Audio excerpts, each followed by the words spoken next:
याह की स्तुति करो।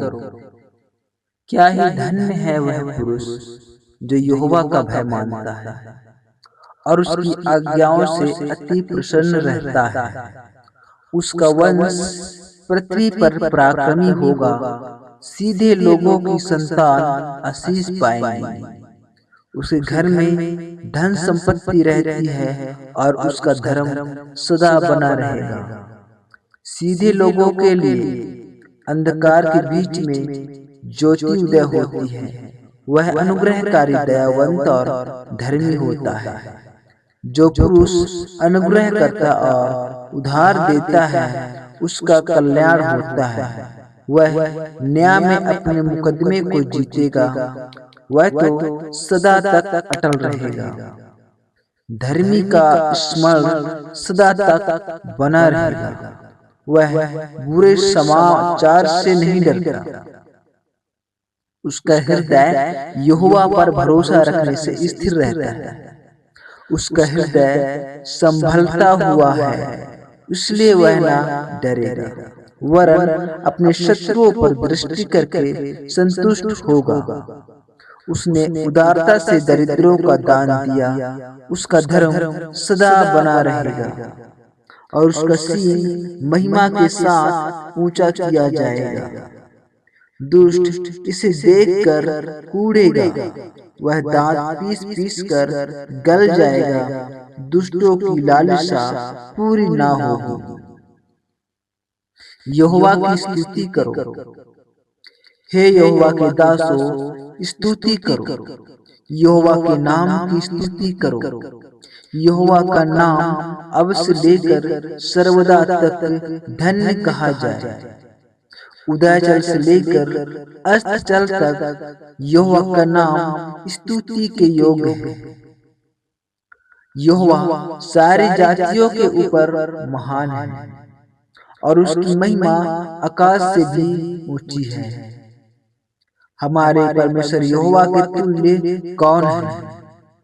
वह तो ऊंचे पर विराजमान है और आकाश और पृथ्वी पर भी दृष्टि करने के लिए झुकता है। वह कंगाल को मिट्टी पर से और दरिद्र को घूरे पर से उठाकर ऊंचा करता है कि उसको प्रधानों के संग अर्थात अपनी प्रजा के प्रधानों के संग बैठाता है। वह बाँझ को घर में लड़कों की आनंद करने वाली माता बनाता है। यहोवा की स्तुति करो। जब इस्राएल ने मिस्र में अर्थात याकूब के घराने में अन्य भाषा वालों के मध्य से कूच किया, तब यहूदा यहोवा का पवित्र स्थान और इस्राएल उसके राज्य के लोग हो गए।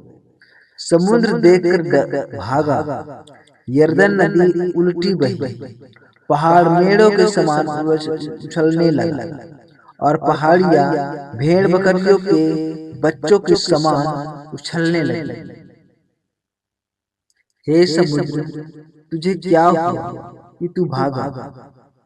हे यरदन, तुझे क्या हुआ कि तू उल्टी बही? हे पहाड़ों, तुम्हें क्या हुआ कि तुम भेड़ों के समान, और पहाड़ियों तुम्हें क्या हुआ कि तुम भेड़ बकरियों के बच्चों के समान उछली?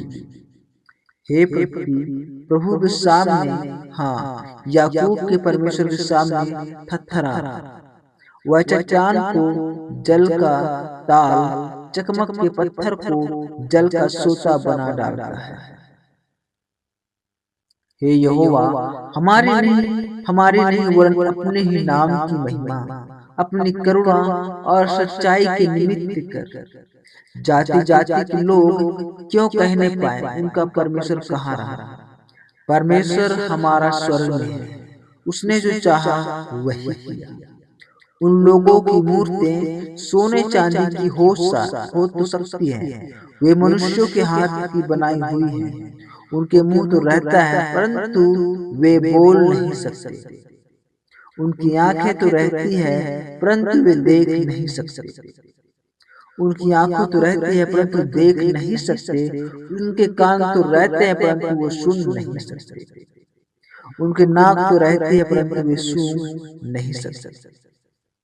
उनका हाथ तो रहता है परंतु वो स्पर्श नहीं कर सकते। उनके पांव तो रहते हैं परंतु वे चल नहीं सकते।